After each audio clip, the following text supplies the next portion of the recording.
Welcome to Film Strip. These podcasts are spoiler-filled as we discuss the plots, characters, and themes of the films in review.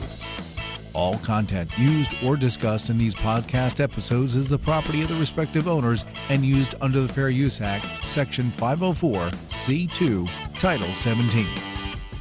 Welcome to Film Strip. I'm Jay. I'm Carmelita. We're here to talk about Shivers. No, not the Ed Sheeran song.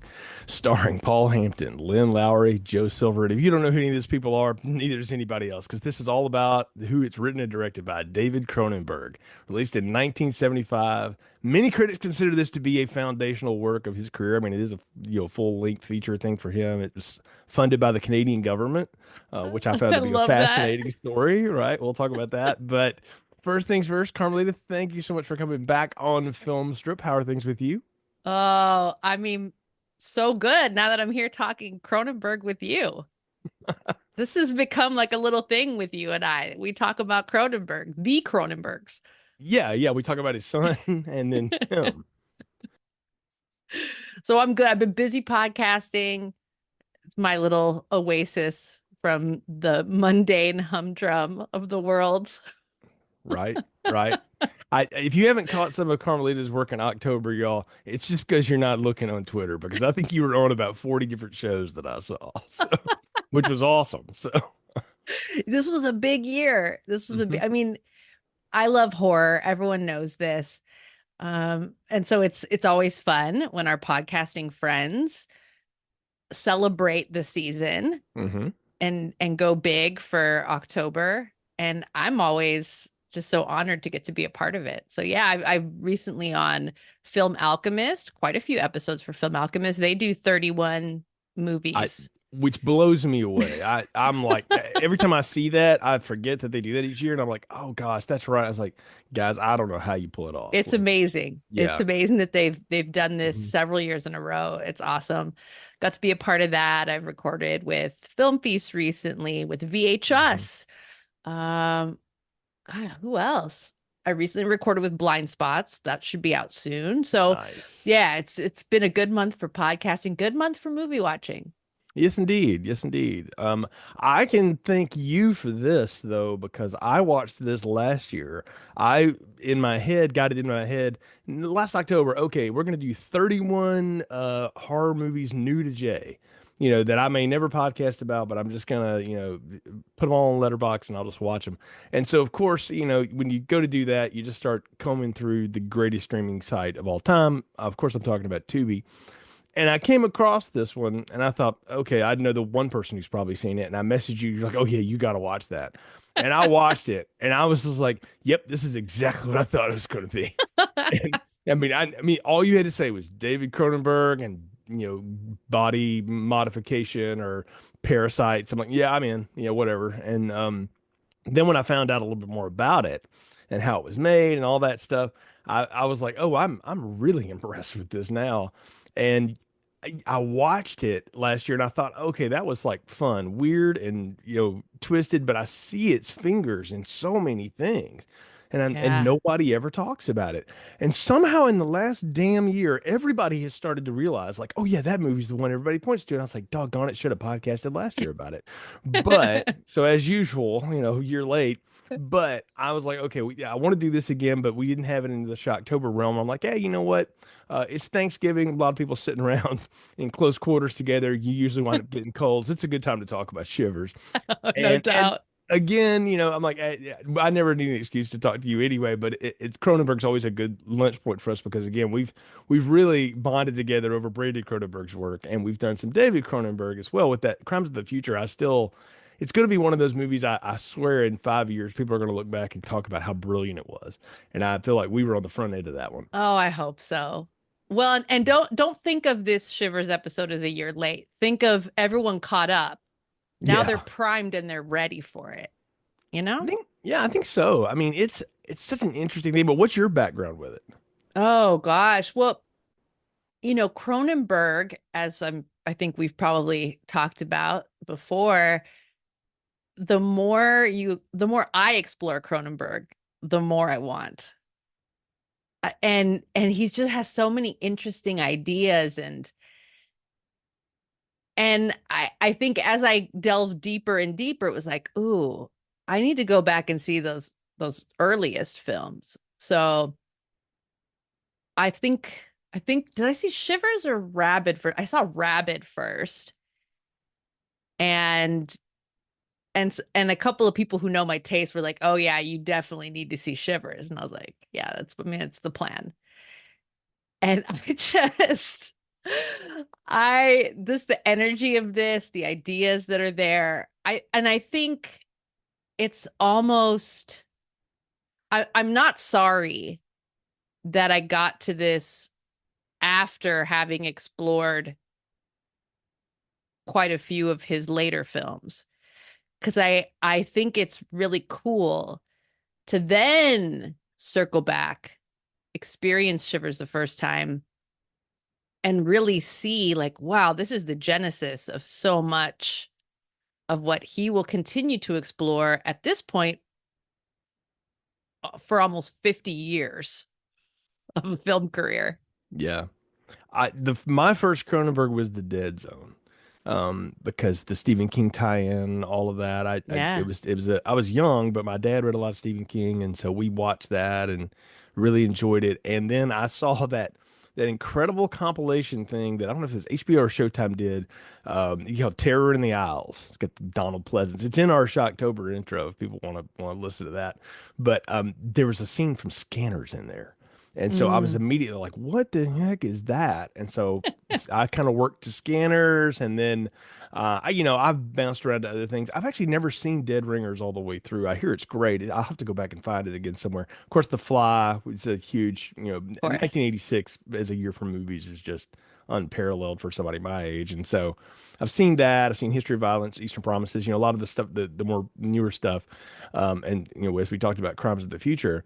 And I'm sort of working my way back through a lot of his other stuff. One I haven't seen of his that I've heard you talk about with Matt over on Film Feast is Crash. And I've kind of always wanted to watch it, but I feel like it'd be one of those that I'd have to watch and like need therapy or a show Oh for. man, So, I yeah. you're gonna have to keep me posted on Yeah. how that goes after you see it. Yeah, because I understand what it's about. I mean, I know the basic premise and all that kind of stuff, but I'm just fascinated by the idea because it seems like such a not only a Cronenberg thing, but it's such a James Spader thing too.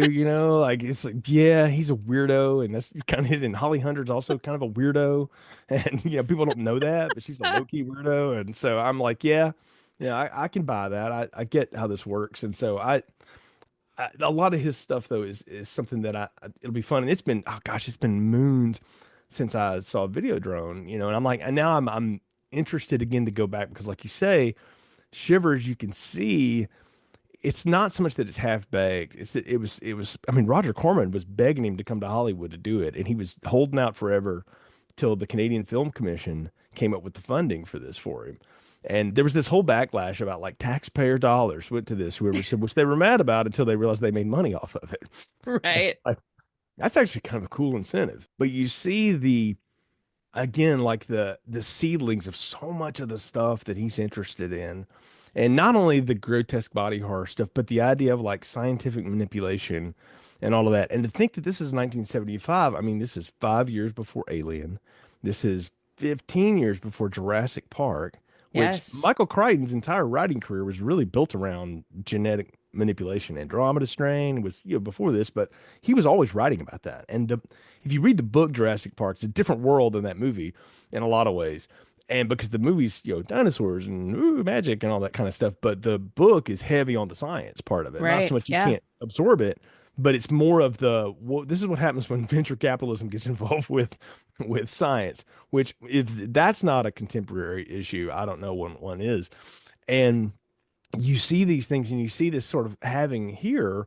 And I love that his idea spring from either like a dream or a nightmare or something he had about a woman laying next to a man, and the guy looks over at her and a spider crawls out of her mouth. And he's like, okay, I can't afford to do a spider. So how do I do this?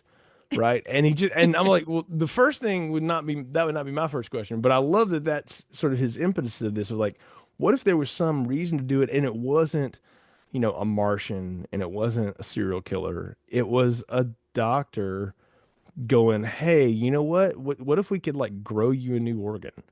And you think about like the threads of that running through so much science fiction through the years. It's so neat that it kind of comes back to this one point. Yeah. Yeah, it does. And we've talked about Crimes of the Future where people are spontaneously growing organs, Right? Yeah. right? Like, yeah, you could trace all these threads. This film, he's already starting, and he's a man in his 30s at this time. Hmm. He's already starting to talk about aging, Yeah. the decay or the transition or the changing of our bodies, the ways that sexuality comes into play in our lives and how that can be modified or changed. All of this stuff, it's all here. It's Hmm. not as polished, but it all comes back. It all comes back to here. Oh, it does. And we'll definitely talk about the sexual themes and all of that in here because I I want to say this. It's one of the most sexually filled, unsexy movies I've ever seen.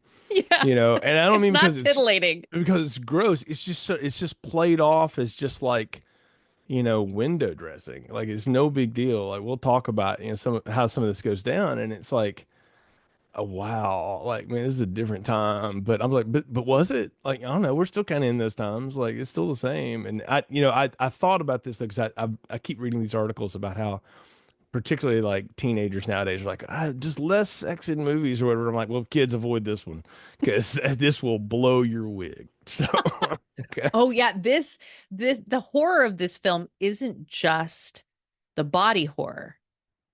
There's the psychological aspects of the chaos, the unpredictability of the residents. Our characters behind every door is some new perversion or some new debauched thing that's out of control. Yeah. Well, and I And think, yeah, yeah, I just think I could see if someone is uncomfortable with sexual themes in films. I mean, this one's really going to set you on edge.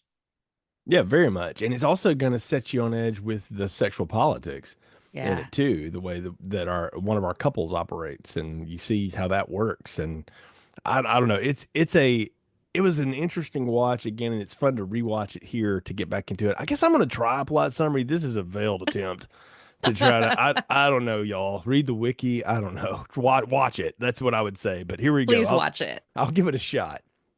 Dr. Emil Hobbs is a scientist at the prestigious Starliner Research Facility just outside of Montreal, and he commits this gruesome murder suicide. He kills this young woman and then basically cuts his own throat after he more or less infects her with a parasite that causes her to go crazy. And it was not what he expected. Now, we don't know that until later on down the line, but that's what happens. But the opening scene is this half naked woman being cut open by this dude and then him cutting his own throat. So there you go. Meanwhile, residents of the luxurious Starliner apartment complex begin to exhibit strange symptoms, including stomach cramps, uncontrollable sexual urges. Enter Dr. Roger St. Luke, a resident physician at the Starliner, and he investigates the mysterious deaths and the bizarre behaviors of the tenants. And he discovers that it's a parasitic organism developed by Hobbs and his partner, a guy named Rollo Linsky, that's been accidentally released into the water supply. So the parasite was designed to be a living organ transplant, but it's mutated, as parasites tend to do, and is now infecting humans, turning them into mindless, sexually ravenous creatures. So think Night of the Living Dead, but with a lot more naked people. And as the infection spreads, the once tranquil apartment complex descends into complete chaos. The infected, driven by an insatiable lust, attack and infect each other, turning them into mindless carriers of the parasite. St. Luke and Nurse Forsyth, one of the few uninfected individuals we think struggle to survive throughout the onslaught. But despite efforts to contain the outbreak, the infected overwhelm the complex. St. Luke, desperate to escape, is ultimately cornered in a pool by a horde of all the infected. And in the weirdest orgy makeout scene you will ever see in a pool, um, the film cuts and you conclude with news reports of what's happened on this small place. And we see the seemingly infected Dr. St. Luke and Nurse Forsyth driving away together into Greater Montreal as credits roll and the horror continues. Well done, friend. Yeah, I mean, it's just kind of a straight through. I mean, that's really the straight through line I can give you. I Yeah. don't know, there's a lot happening in this flick. So, I love though that the cold open, right? We go right into this. You have this woman who's with this older man, and you're like, okay, what do we got going on here? Is this one of these, weird hookup situations? You don't know. She's And dressed like a student. yeah, she's very much in her, she's in her schoolgirl garb, and she's got her little pigtails and all this, and this older, balding gentleman is in there. And you realize very quickly that not only is he not interested in her, he couldn't be less interested in her sexually. That is a complete side effect he did not anticipate as part of this whole idea of like, well, if I give you this parasite, it should grow you a new organ. And if we can do that, there's a lot of money in that, right? Okay, sounds like a good idea. I didn't realize it was going to make you a horny zombie. And that's kind of what happens to her, right? So he has to kill her, then perform an autopsy on her, pouring acid in her. And his answer to that is, I'm just going to go ahead and cut my own throat. Wow. Well, I love the way that this is shot because, small budget film. I think I saw somewhere that it was 179,000 Canadian dollars. Yeah. It's about 200 grand, maybe. Yeah. Small budget. Yeah. And, body horror is not cheap if you're going to do big, crazy effects. So this opening, it's like when he's doing this crude surgery, the camera is shooting up and kind of straight on. So we're seeing the cutting motions and the silhouette of her body. We're not actually seeing incisions in whatever like fake prosthetic flesh. Spare the budget. We don't need to see that. It's effective enough to see this young woman prone on this table and just the hand motion of this man cutting her open. Can I give credit to that actress because she's laying there topless for a good bit, and she's a small person, and I looked because I was like, is she ever going to take a breath during these long takes? And girlfriend held that. She was either doing those real short ones that you couldn't tell because I didn't see her move at all. That's always kind of a funny thing in a horror movie when somebody's dead and they're sitting there breathing. Yeah. And I'm like, no, she didn't breathe at all. And I said, wow, that's good. And I'm with you. And I'll credit a lot of that too. And I didn't realize this until this time of watching it. Ivan Reitman is the producer here. And Ivan Reitman knows how to set up things and pull stuff off for less than you think should cost. Because, all the good horror bastards taught us this, is that it's what you think you see that makes it worse than it ever is. And that always goes back to Hitchcock and Psycho and that shower kill scene. What you think you see is a knife and a naked woman and all this stuff, but you don't really ever see that. You see 27,000 cuts, the way I want you to see it. But we all walk out of that scene thinking we saw Norma stab, the woman in the shower. And you see the same thing. You see this guy kill this woman and then perform an autopsy on her and then cut his own throat. And all you get is a little bit of red splatter as part of it. And I don't know, it's so neat. And the fact that this poor guy, Nick, we didn't even talk about him in the plot summary, but Nick Tudor has a real interesting arc in this movie. Is he do we feel sorry for Nick? No, he's an asshole. Now, I'm not saying anyone deserves the end that he got. I'm just saying. No. I mean, he was an asshole even before he got infected. And is what I'm going to say. But boy, afterward, it did not help. But he discovers the bodies, but just like Bales. Because he's like some kind of insurance adjuster or something like that. Something like that. But it sounds, if I remember correctly, it's kind of alluded that he works for the company. Right. And the same company. That's the whole thing is you realize, watching this, and I think it's something that multiple viewings reward you for this, is that there's this big sinister company over all of it, but we're going to spend absolutely zero time on them. and when you know where the funding came from and the idea. Nah, it's just that it's there because even in the 70s, playing on the idea that there's this larger set of forces going on that you have no control over and no idea about, that plays to like some real primal fear for people. Though, right? Because I mean, you can even go back through all kinds of literature and even like biblical stories. Like the story of Job is the ultimate story of there's stuff going on you have no idea about, you True. know. And it's a real mind twist that way, right? And I love that Cronenberg is like, well, we're going to play in that world, but we're going to show you the outcomes of it, but none of the board meetings and the setups for it, right? And it's some of the same stuff though that I think drives Alien in a lot Yeah. of ways. And I don't, you can't ask Dan O'Bannon anymore or Shusett. And if you asked him back then, they'd never give you a straight answer about it because Dan O'Bannon told, I don't know, 18 different origin stories to how he wrote Alien in his lifetime. But a lot of it feels like it was sort of comes from the same idea of that there's this big thing out there that they know something's up and they're going to send you to your death because you're expendable, you know, and who better to be the avatar for that than the insurance adjuster? You know, who's Yeah. just supposed, I mean, like his job is literally to make you a number, you know, which sounds like that sounds awful, but you understand why it exists, but it also sounds so soulless and wrong. Yeah. Well, and when you just kind of lay it out what it is, yes, And it that's it what's it isn't about it isn't about valuing human beings. no, It's it's the about whole assigning idea. value.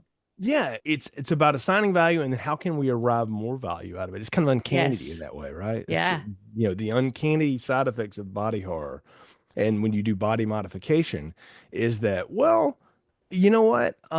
If we're gonna create parasites that can grow living organs for people or whatever, I love how the one guy plays it off like, well, you got plenty of blood, just share a little bit. What's the harm?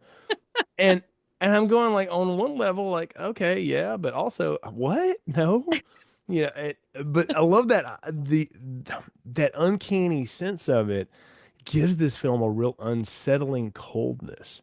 And Yeah. that's one thing that always gets laid on Cronenberg, both Cronenbergs, is that they can be really, really cold or whatever. But there's a true reality to how cold life and science can be. Most definitely. And this is I think Cronenberg is there's a lot of ideas. He's a lot about thought, ideas, and then working through them. Take a premise and then let's think about it to the conclusion. Let's like run it through. Think about all of the possibilities. And that's like this very cerebral in your head thing. And this movie definitely has that. Like there are a couple of characters that I think get a little more warmth to them. But really this movie is about like let's think about the idea of a parasite that will be an aphrodisiac venereal disease combination. That's what they call it. Right. To turn the world into a beautiful orgy. Think about that idea. Like what does that mean? There's some other great lines I'm sure we'll talk about. The Hmm. idea of the Starliner apartment complex, this Hmm. big high rise, which a J.G. Ballard connection. When you see Crash, which is an adaptation of a J.G. Ballard novel, you say, oh, wow, Cronenberg was a perfect person to adapt Ballard. And this is not an adaptation of High Rise, but there are so many similarities. It's playing with some of the same ideas of these ultra modern, all the conveniences in this beautiful apartment tower community, self contained. You never need to leave. Everything you need is right here.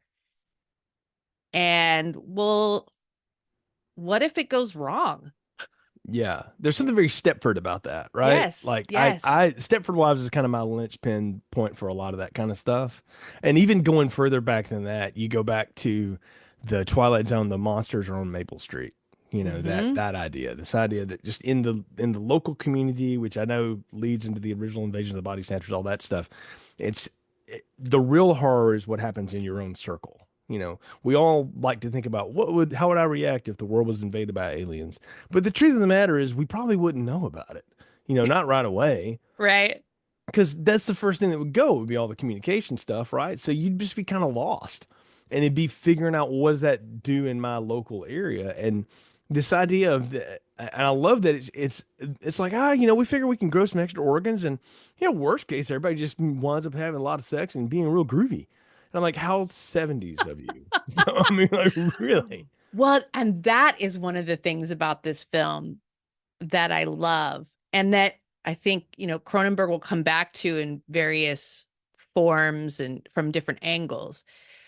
Here we have a time, 75. It's like you had the summer of love, you had the sexual revolution is ongoing. Roe v. Wade, now we have birth control pills and abortion was legalized. There's this new sexual freedom.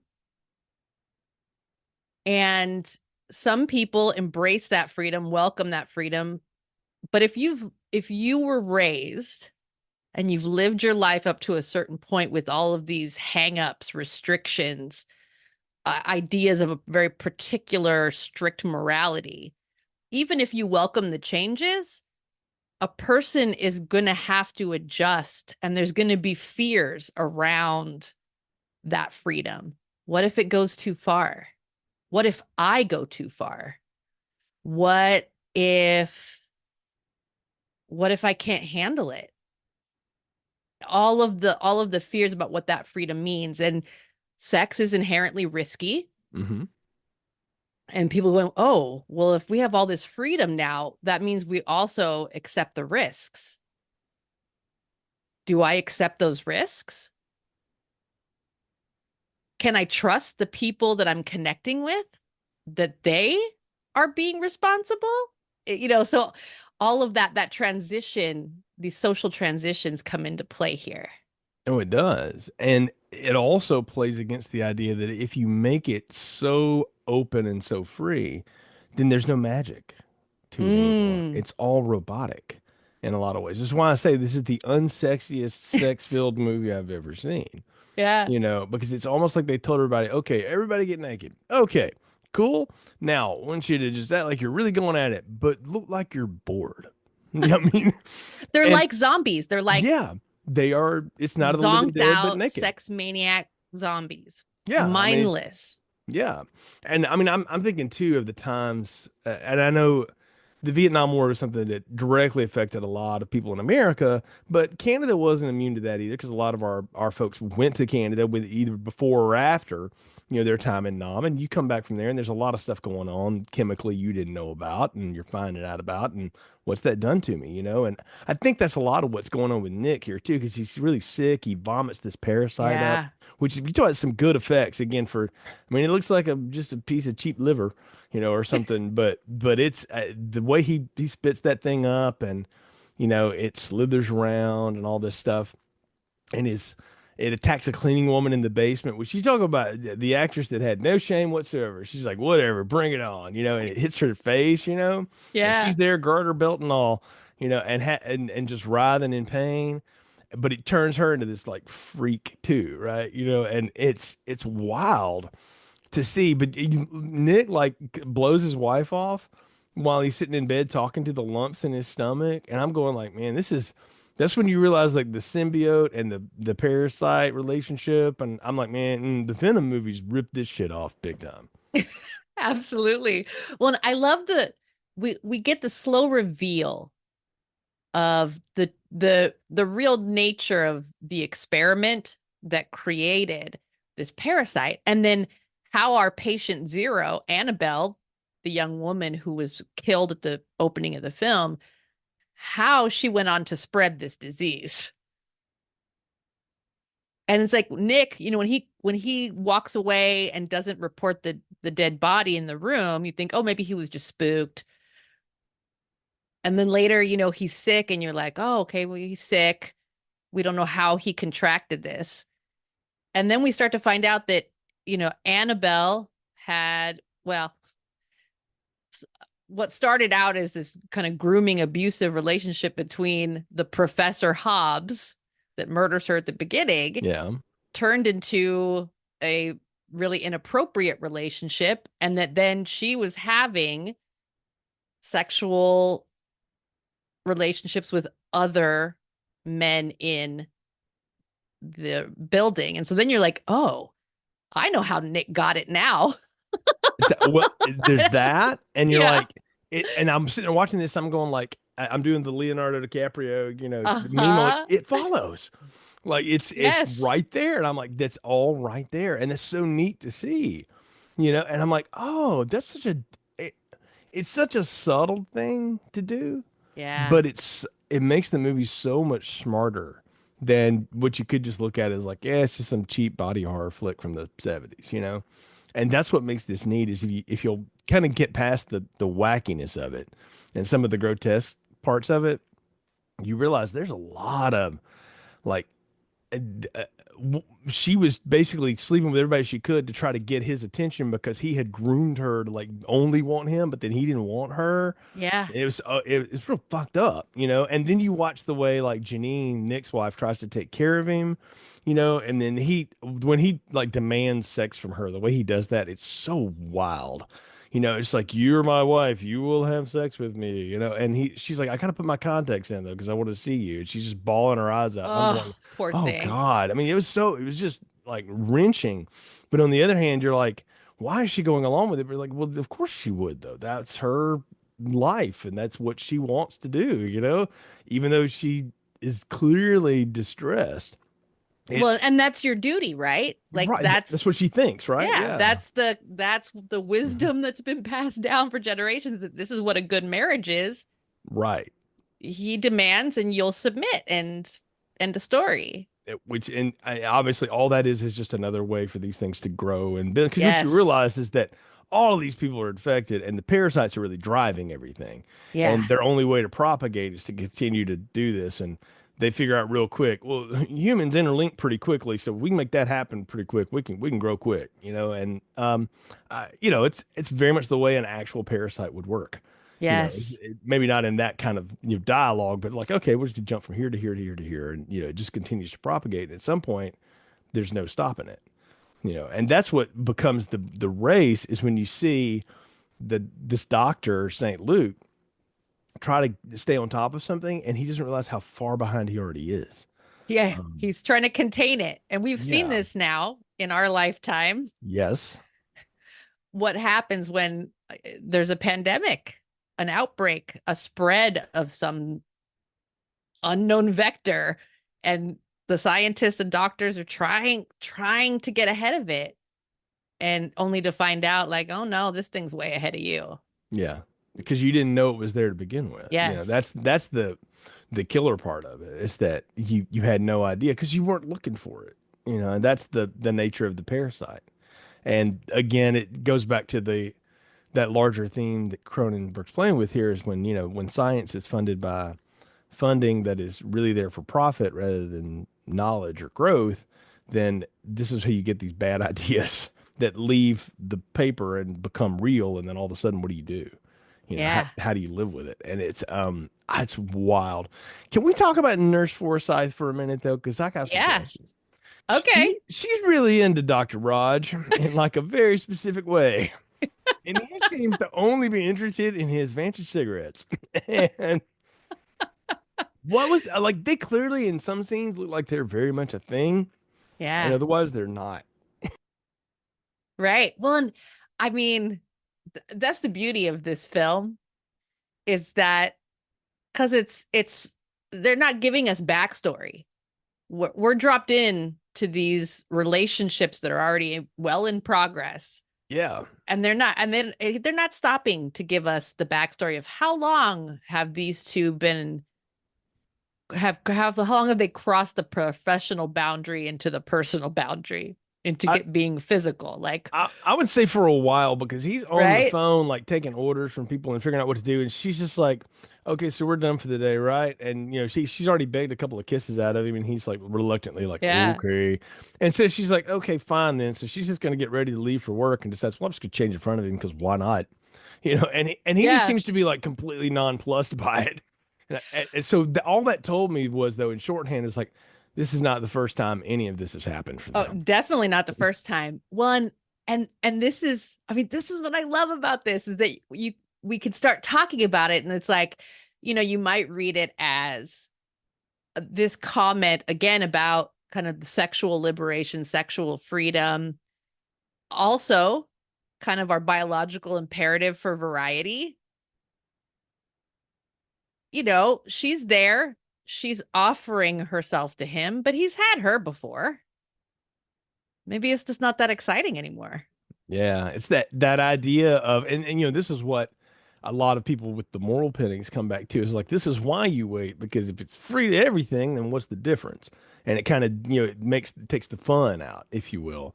And then you go on the other side of it where you demand sex even though you're obviously freaking the hell out of your spouse, Right. which is happening on the other side of this movie. But I love that though that they have that shorthand with each other, Yes. but neither seem to be offended by the other's response to it. It's just like, okay, well, maybe that game didn't play this time. We'll play it another way the next Yeah. time. It really comes to fruition because it took me this watching to realize that it's her at the very end in the pool that turns around in the purple shirt. Uh-huh. Because I was like, oh, wait a minute, that's her because that red hair. I was like that, like they specifically cast her or did that with the hair to make Yeah. when it got wet, it looked very different than everybody else in this movie. Do you recognize Lynn Laurie from other films? I don't. What else has she been in? So she had a really interesting career in the 70s. She had done The Crazies for George A. Romero. She had done the exploitation horror film I Drink Your Blood. So a lot of these like lower budget horror. She was in, and I can't remember the year it came out, so it might be, oh yeah, it's before. She did the Radley Metzger erotic comedy Score. So she had this whole exploitation horror career that had already kind of started a few years before. So she would have been, for folks who like this sort of thing, They would know her. a recognizable face. Okay. Not as prolific or as long running as, say, Barbara Steele. Barbara Steele is in this movie, people. I know, right? Horror icon. So the casting of those two, Lynn Laurie and Barbara Steele, is kind of like, here's your horror and exploitation credentials. Mm-hmm. This is like the stars of this cast, which in any other context might not be seen as stars. Yeah, and against the two guys who look like they could be like people that Starsky and Hutch were going to arrest that Yeah. week, or something, right? Because they just look like dudes, random dudes, And but I mean, it was the 70s. There's something quaint about this era of movies and stuff, and it carries on through the 80s too, before Yeah. everyone became beautiful and perfect in every possible way. Like Yes. they look like normal people that you went to school with that you could like relate to. That's what Absolutely. makes it Well, fun. and he had the gentleman, God, what is his name? Ronald Lodzik. He plays the salesman in the office of the apartment Mhm. complex. He starred in the two short films that Cronenberg did before this. Mm-hmm. If I remember correctly. Oh yeah. Joe Silver, who plays the other doctor who didn't know what Hobbs, the professor, was up to, even though they worked together. He just turned a blind eye. That guy is in Rabid. So yeah, it's very cool. Kind of some of the casting, like if you dig a Mhm. little into Cronenberg and if you dig a little into 70s exploitation and horror, these names and faces start to jump out to you. Well, it's like anytime you dig into a Corman production, you see a lot of Yes. the same players, Yeah. and that goes on even to the bigger budget things too. But yeah, I love that with these, and I love that he's using people that he's familiar with to get through these. And we should say this movie's 87 minutes long, Yeah. and it's fast. Like they drop us in, like I say, you're blowing through it as you go, and they figure out. After Nick and Janine's situation, and he vomits one of those things on her, which is just, Disgusting. really disgusting scene, but well done. She goes to her friend, right, who's been infected while taking a bath, and in the way that I imagine every woman is fearful that will happen in a bath. And I'm like, well, Wes Craven ripped that off too, for Nightmare. Yeah. But I'm like, well, I mean, that is a primal fear. You're laying there, and all of a sudden, whoop, right, Yeah. right You're up vulnerable and yeah, alone. exactly. That's the thing, is the idea of you think you're safe and you're not because you're in this all-inclusive place. Why would you ever want to leave? Well, if anything ever got in there that threw off the ecosystem of it, what would happen? Yes. And it throws the balance off. And that's I think that was one thing Michael Crichton was obsessed with in his life. And it's also something you can see throughout both Cronenbergs, is the idea of perfect systems that just get askew just a little Yes. bit, and then the chaos that ensues afterward. And the chaos that ensues is nuts. Like when we get into that elevator scene with that girl and her mother that are assaulted by the delivery man, and like it's pretty much like a imagine going to one of those haunted houses where they can't grab you but they can touch you, and you're going through all the plywood and stuff, but it's all naked zombie people. And It's that totally this. it's wild. Oh, I love it. And it's great because there is gore, like there's blood, or like, there'll be one of these extras that's like chewing on flesh or something. And so we see some gore, but the actual assaults, beyond every once in a while kind of rolling around, a lot of these, it's implied this person is about to be attacked. A lot of good Foley work in the background. Yeah. Yeah. So because there's older people, seniors in this apartment complex, there's children. You start to see some of these people in these situations and you're like, oh my God, just the thought, the implications of what will happen next. You don't have to see it. Again, to your point earlier, you Mhm. don't have to see it. It's enough to see that, to feel the energy in that scene and to see this crazed person coming at them, and it's going to be bad.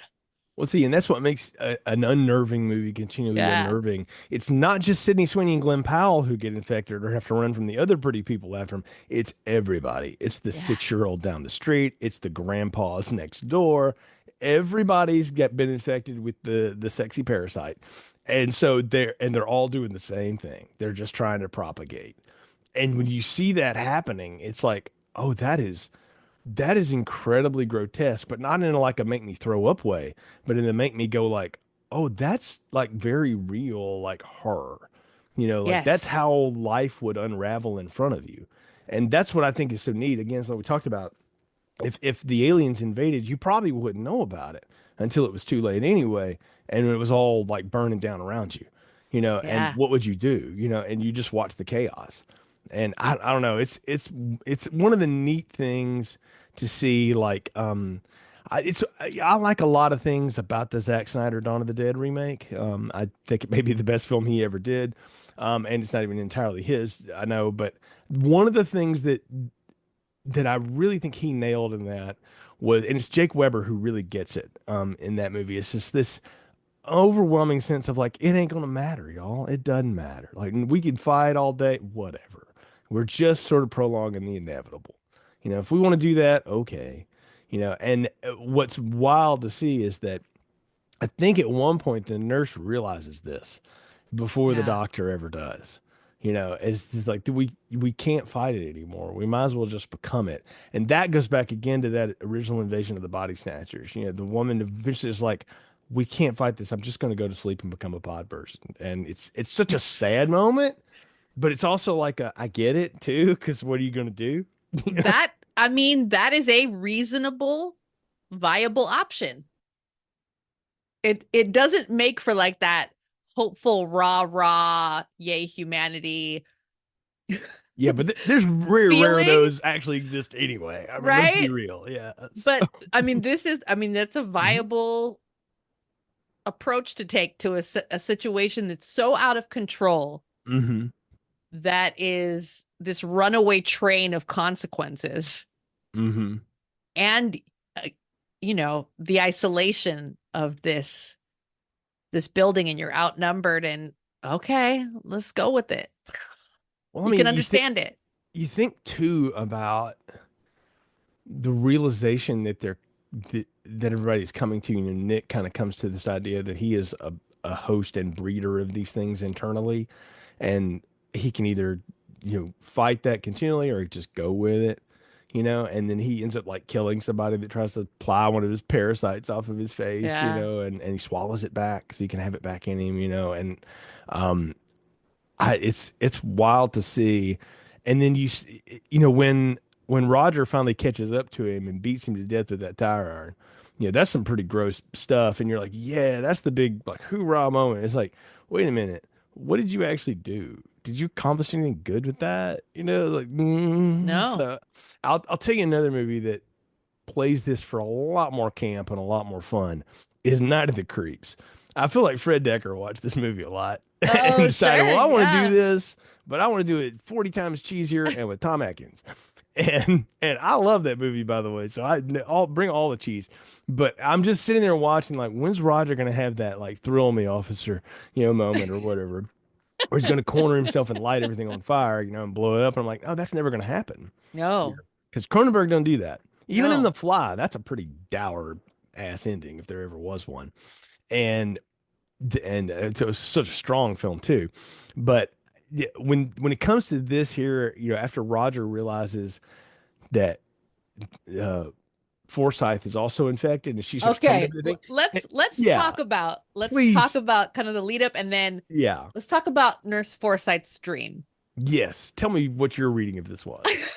So again, to your point, Dr. St. Luke, he keeps trying, and I think by that point he's kind of focused on, I just need to get her out, and then we can go get help. But I'm damn it, I'm gonna save her. Right. And he finds her in the parking garage and thinks he saves her, and that now they just need to go and wait for help. But she's already got blood coming out of the corners of her mouth. Yeah.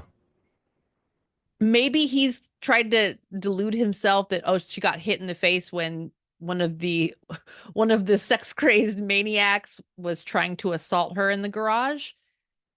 But I mean, he's seen enough now to know that bleeding from the mouth is one of the first telltale signs of the infection. But he's still kind of whistling in the dark, trying to. And I love when Nurse Forsyth decides to tell him about this dream. And it's kind of her way of trying to bring him into the fold and to accept his fate. I wrote this down. So she says, Roger, I had a very disturbing dream last night. In this dream, I found myself making love to a strange man. Only I'm having trouble, you see, because he's old and dying and he smells bad. And I find him repulsive. This is the best part. But then he tells me that everything is erotic, that everything is sexual. You know what I mean? He tells me that even old flesh is erotic flesh, that disease is the love of two alien kinds of creatures for each other, that even dying is an act of eroticism, that talking is sexual, that breathing is sexual, that even to physically exist is sexual. And I believe him, and we make love beautifully. Wow. That's the entire ethos of this movie. Yes. Like in one Yes. scene. In one scene. Yeah. And the idea that at its base core, if you just strip away all the things that you've been taught and told and seen and observed and believed and made up for yourself, it just comes down to survival, Yeah. And I'm with you with his whole, like, I can at least just get her out. Right. I think every hero's journey becomes I'm going to save the whole town. Well, I'm just going to save the girl next door. It's kind of all it ultimately comes down to, because it's the only circle you can really affect. And what's wild is when he realizes that, and then his response as she starts to bring up the parasite is to just knock her out. Yes. And I'm like, I mean, it's a fair response. I'm not for violence towards women, but like, I get it, bro. Like at that point, I think it's okay. So, she's not really there anymore anyway. So she's not really there anymore. And but little does he know, and this is the point, is that she's already gone. Oh yeah. And that's the point, is that it's too late. It's everybody who loves Halloween 3 now, or whatever should watch this movie because the end of that movie owes a lot to this too. When you spoiler alert, when you realize that the woman that Tom Atkins has been hooking up, well, Tom Atkins is making a lot of appearances tonight. Tom Atkins is hooking up with in that Silver Shamrock mystery machine Hmm. situation has already been replaced as an android too in the car, and you're like, oh, how long has that been? And you can't really figure out when that happened. Like the Right. movie's not built in a way where you know when exactly that took place. Was it before or after he boned her 15 times the night before? Like you don't know. And that's what's wild here is he's still trying to flee with all of this stuff. And Yeah. there's nothing he's getting It's thwarted not every gonna turn. happen, sir. Can we talk to the swimming pool though? Oh yeah. Where he comes up with everybody. He's got, there's the two people that are swimming fully clothed, right? And they're like trying to seduce him or Well, whatever. they're fully clothed, but these are light colored fabrics, Well, so they're nobody in they're this fully movie, transparent. I don't think underwear made it to Canada, Carmelita, No, in the 70s. Because, yeah, like there's nobody's, not a bra in sight. there's none. Well, didn't like George Lucas tell Carrie Fisher that in Star Wars or something that there was gaffer tape in space, but not underwire, Enough so, bra. or whatever. But I mean, I'm like, well, I'm watching this going like it's the 70s. Like this is not, Yes. this doesn't. Because I've seen a lot of movies from the 70s. I've seen a lot of movies that reference the 70s, and they all do. This is like a shorthand for 70s. None of the women have on, underwear. Okay, sure. So, they all wear makeup from the 90s, but they don't. Okay, whatever. Production designers be damned. Yeah. But you're right. They're trying to like seduce him with their eyes and stuff, and with they're not coming on so harsh the way that the other attacks have been. It's like, okay, we got Yes. to ease the student into this. It's like, let's just make this simple. And again, it's very much like Invasion of the Body Snatchers. I kept going back to that this time. I was like, it's all the different ways they try to convince that doctor to just go ahead and take a nap. And it'll be all right. Like they do it the easy way, the hard way, the soft way, the sexy way, and none of it ever really works. Which is Yeah. a testament to that character. But it's also what you realize is like how doomed this guy is, and he has no idea. And when the rest of the infected, including the little girl from the elevator, come and do the Nestea plunge, fully dressed or otherwise, into that pool and begin this mass orgy around him, for him, with him. I mean, it's a mind-blowing scene. It really is. Yeah. Yeah. It's just all these bodies piled together in this pool, grabbing and touching and kissing and they're kissing him and he's just in it now. Yeah, there's nothing he can do. And what gets him though, and again, I didn't notice it until this time, is when Forsyth turns around and her purple, definitely see-through shirt. But when it's her and he turns around, like he's like, okay, I'll take that then. Like that's when he finally succumbs. And they go down together. And I'm like, if the movie cut there, it would have been fine. The fact that Cronenberg has to go, no, let me just stick that knife in No, just a we're little not bit more. done. We're not We're not done done yet. yet, my friend. These people are going to get out of that pool fully dressed. They're going to get in their nice Oldsmobile vehicle. They're going to light up a couple of cigarettes, and they're going to start driving out of the Starliner, listening to the news of the reports of there's a lot of weird shit going on out there, Margaret. Yes, And there's a rash of sexual assaults that started last night Mhm. on this island and are now being reported elsewhere in the city. Yeah, yeah, and I love that the idea that it's spreading beyond. You don't know when it might be in your town, and that's Yeah, that's just good classic horror trope, man. absolutely. Well, and the earlier in the film when the attacks first start to ramp up and it is chaos, it's like all of this grabbing and people being jumped on and assaulted and crazed behavior. Yeah. For And them to be able to dress and then get in the cars and calmly drive out, it's like, oh, they're going to be able to blend. well, it shows evolution in the Yes, parasite. It's like maybe the strong approach isn't the way to go. Maybe we have to subtly introduce these ideas to people. And again, I think you can read that a lot of ways. absolutely. And I think what Cronenberg is saying is like all this free love that y'all are banging over everybody's head. That's not how that's going to get over with everybody. You're gonna have to ease it in through polite society. These upstanding members of Right. society. Yes, Roger and Nurse Forsyth. Oh, they're swingers.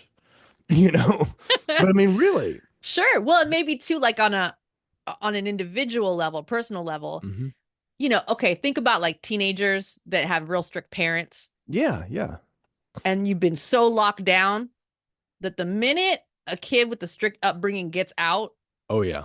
they go crazy, Hmm. just all over the place, doing all the things they weren't supposed to do, and then some.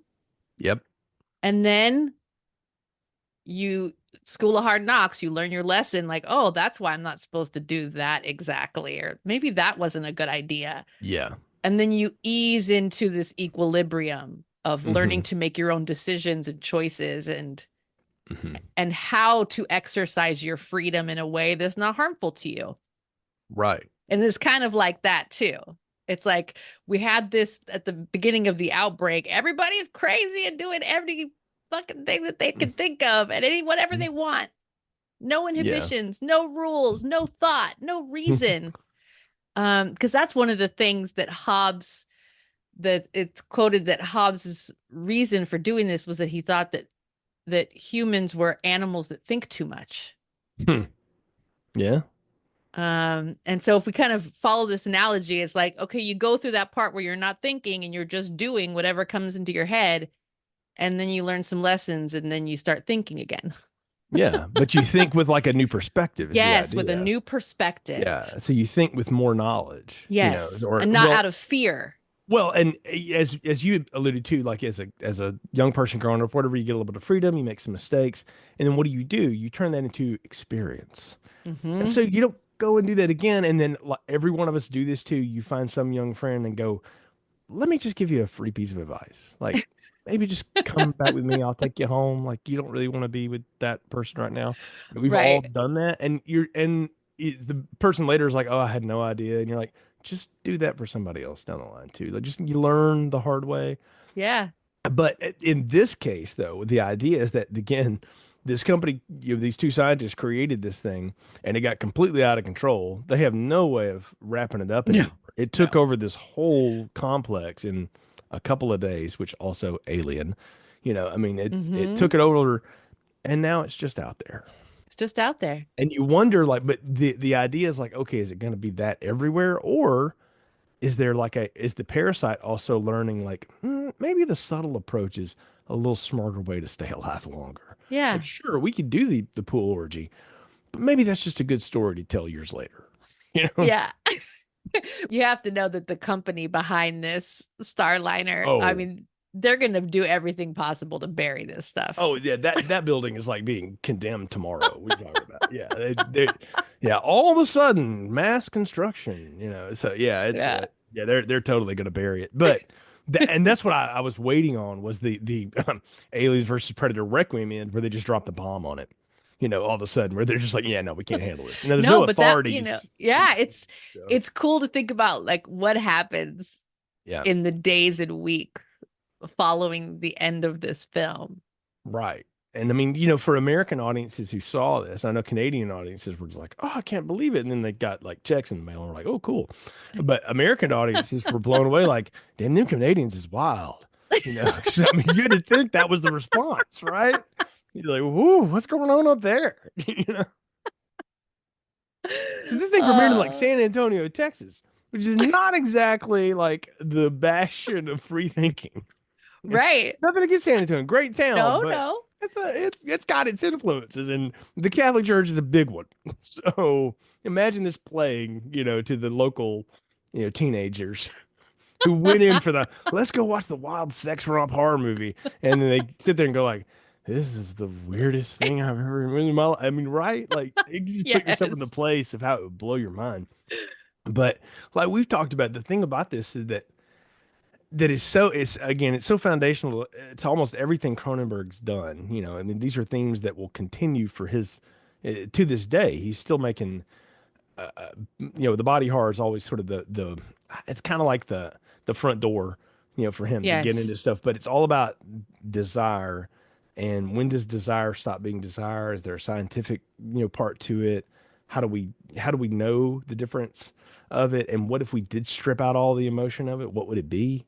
And can we do that? And then the social commentary of, the unchecked scientific advancement and consume culture and all of that stuff is sort of just the dehumanizing of technology Mm-hmm. for us, which we still talk about to this day. I mean, again, he's in on this way, way, way before anybody else is willing to talk about it. And even that, I'm saying he's standing on other people's, work too. And Oh, I of think he would course. admit that, which is cool. That's what I mean. That's the fun thing to me. Like, I never have a problem with something that's an homage or a direct lift to something else, because like, yeah, that's good art does that, man. Like, I'm a Absolutely. guitar player. There's only so many chords in the world. Like, so Yes. you just rip off somebody else's stuff and make it yours and cool. That's how good stuff gets made. And that's why we like it too, because it's there's a gateway to it. And for Cronenberg movies, I mean, again, we both talked about kind of where we started with him and things like that. I don't know if I'd tell people to start with this one, but it's definitely got to be one you go back Oh, to, you or have to see it, yeah, folks. because If there's anyone so actually much. listened to this that has never seen Shivers, you need to do that. But yeah, Yeah. I wouldn't, if someone came to me and said, I've never seen a David Cronenberg film, where should I start? I would not tell them this one. Yeah. Not because it's not a great, I think this is an excellent film. I love this movie, Mm. but I think it can be appreciated even more when when you've watched a few Cronenberg films and you kind of know, you're kind of getting a feel for what he's about and what he's interested in, what he wants to explore, Hmm. and then go back to this. I think you can get so much out of it Yeah. beyond just like this is crazy. Yeah, I know. Because I mean, it is. Let's make no mistake. This movie is nuts. Like Oh yeah. but the fact that it's so bug nuts is what makes it so infinitely rewatchable and interesting Yes. to talk about. So, well, we're at the point of the podcast where it's time to give final thoughts, recommendations, and popcorn ratings. We've more or less done two of those things, but let's just wrap it up for consistency's sake. Carmelita, what are yours for Shivers? Well, recommendation. I mean, everyone should just watch more Cronenberg films. Uh, but I will say, as I was rewatching it for this, I was thinking like, God, this makes me want to rewatch Crimes of the Future, and just the Yeah. juxtaposition of where has he gone in this journey over all these decades. So that's kind of a cool thing. And then they can listen to the episode you and I did. Yes. One of our better ones, I might say. So, I think so. hmm. If I don't mind saying so myself. Uh, I mean, this is an extra large popcorn for me. And there are other Cronenberg films that I think are better or that I love maybe a little more, but I do love this. And every time I watch it, I appreciate it that much more. And because it's like the foundation, the genesis of what he'll go on to do for the next almost 50 years, it's got to be for me an extra large because it's just so important. Yeah, I kept coming back to the word cornerstone, Mm-hmm. for a lot of stuff when I was watching this again and just thinking how much of this, not only his work and influence, but everybody else around it too. All the different Yeah. things, even in little pieces. I mean, goodness gracious, there's a gag in Star Trek 4 where Bones gives this lady in a hospital a pill and grows her a new kidney. And I'm like, that's, I mean, directly from this idea, it's Yeah. the comedy version of it, but that's from this, and I'm like, that's just so neat to see the trickle of things, because that's when you realize something has had real influences that there's no way anybody knew that or referenced it, but just some nerd like me picked up on it, Mm-hmm. having put them together. And I can't be the only person to have thought of that. And and I love that about this. And that's the cool thing about Cronenberg's work is the more of it I've discovered and rediscovered is that you can find so many different things to latch onto and realize how its influence plays out over time and what the commentary is for it. And then the things that I haven't watched yet or haven't gone to, I'm like, I can't wait to go and visit them now. because I feel like Crash has got to be very soon for me because I feel like that and this have got a lot in common just based off of what I know about Crash already. And Yeah. having heard a lot of very smart people talk about Crash through the years, I'm like, yeah, this feels like something that's going to be soon in the list. I'm so But excited for you to have that experience. but I'll tell you the movie that I immediately wanted to watch after this was Yeah. Infinity Pool because Ooh, I yeah. felt like Brandon was pulling a lot from, and he wasn't even thought of when this movie was made. But I'm like, I know he's seen it, and I'm like, yeah, this feels like it's got Infinity Pool's got some roots in That this. would be a great double feature with this. And in my head, I'm like, you know what? This is one of those like this. I don't know how it would ever happen, but if you ever made it right for a remake, you got to do it while Mia Goth is still young enough to pull this off because she is Nurse Forsyth come to life. Like she really is. Like she can pull that off in a very specific way. I think Skarsgård may be too pretty to play the Doctor, but. Maybe that's just the era we're in, but no, it's such a strong film. It's a large popcorn for me, and just again such a neat cornerstone, and one of those that again, if you don't know about it, you don't, but if you do, you're like, oh, you're in for a real treat when you share it with people. So thank you for recommending it moons ago, and then for coming on and talking with me about it because it's been a total blast to go back and revisit here on this show. Carmelita, No, thank you. tell folks how they can follow you and all the cool stuff you've got going on. Yeah. So, I mean, I'm always watching movies or talking about movies. That's a given. And if you're interested in finding out when I've got new podcast episodes where I've guested that are out, if you want to follow along with what I've been watching, I log on Letterboxd, post on Twitter. So the easiest thing to do is just to follow me there. And the handle for everything, Twitter, Letterboxd, and Blue Sky, is at Carmelita Says. Absolutely strong. Recommend that for everyone. If you haven't already followed Carmelita from her many appearances on this show, I hope you definitely will now because always a lot of fun talking movies with you, Carmelita. Thank you again for coming on the show. Folks, you can follow this show and all the stuff we got going on at Film Strip Pod. That's our handle on all of the socials where you can find us. Subscribe wherever you find podcasts. You know, we're everywhere you can get them these days. We're inching closer and closer to episode 400 here. It's going to be a big blowout. We're looking forward to that. Lots of fun stuff. We just finished a banger lineup for Shocktober, so I hope you've enjoyed that with a lot of fun guests. And we've got a lot more fun stuff coming in the near future as well. So until next time, I'm Jay. Thank you for listening to Film Strip.